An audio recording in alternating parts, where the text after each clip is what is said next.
সকলের জন্য স্বাস্থ্য, সকলের জন্য এনএসএস। এই শিরোনামের সপ্তাহব্যাপী নানা কর্মসূচি নিয়েছে বহরমপুর গার্লস কলেজের এনএসএস ইউনিট।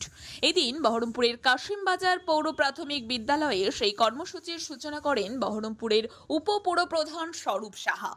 উপস্থিত ছিলেন বহরমপুর গার্লস কলেজের অধ্যক্ষ হেনা সিংহ সহ বিশিষ্টরা। সোমবার সেখানে শিশুদের উপস্থিতিতে স্বাস্থ্যই সম্পদ এই শিরোনামে আলোচনা করা হয়। মূলত শিশুদের স্বাস্থ্য নিয়ে আলোচনা করেন আলোচকেরা। মঙ্গলবার ওই ইউনিটের পক্ষ থেকে দত্তকে নেওয়া গ্রাম হিকমপুরে স্বাস্থ্য সম্পর্কে সমীক্ষা করা হবে এবং বুধবার সেখানেও স্বাস্থ্য শিবির করা হবে বলেই জানানো হয়েছে উদ্যোক্তাদের পক্ষ থেকে। তাছাড়া বৃহস্পতিবার বহরমপুরের বস্তি এলাকায় স্যানিটারি ন্যাপকিন বিলি করা হবে বলেও জানা গিয়েছে। পরদিন শুক্রবার রাধারঘাটে পুর প্রাথমিক বিদ্যালয়ে খুদেদের নিয়ে যোগাসন শিবিরের আয়োজন করা হবে।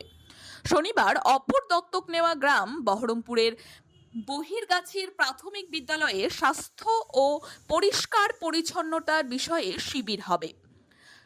শেষ দিন রবিবার বহরমপুর রেল স্টেশনে স্বাস্থ্য সচেতনতার বিষয়ে লিফলেট বিতরণ হবে।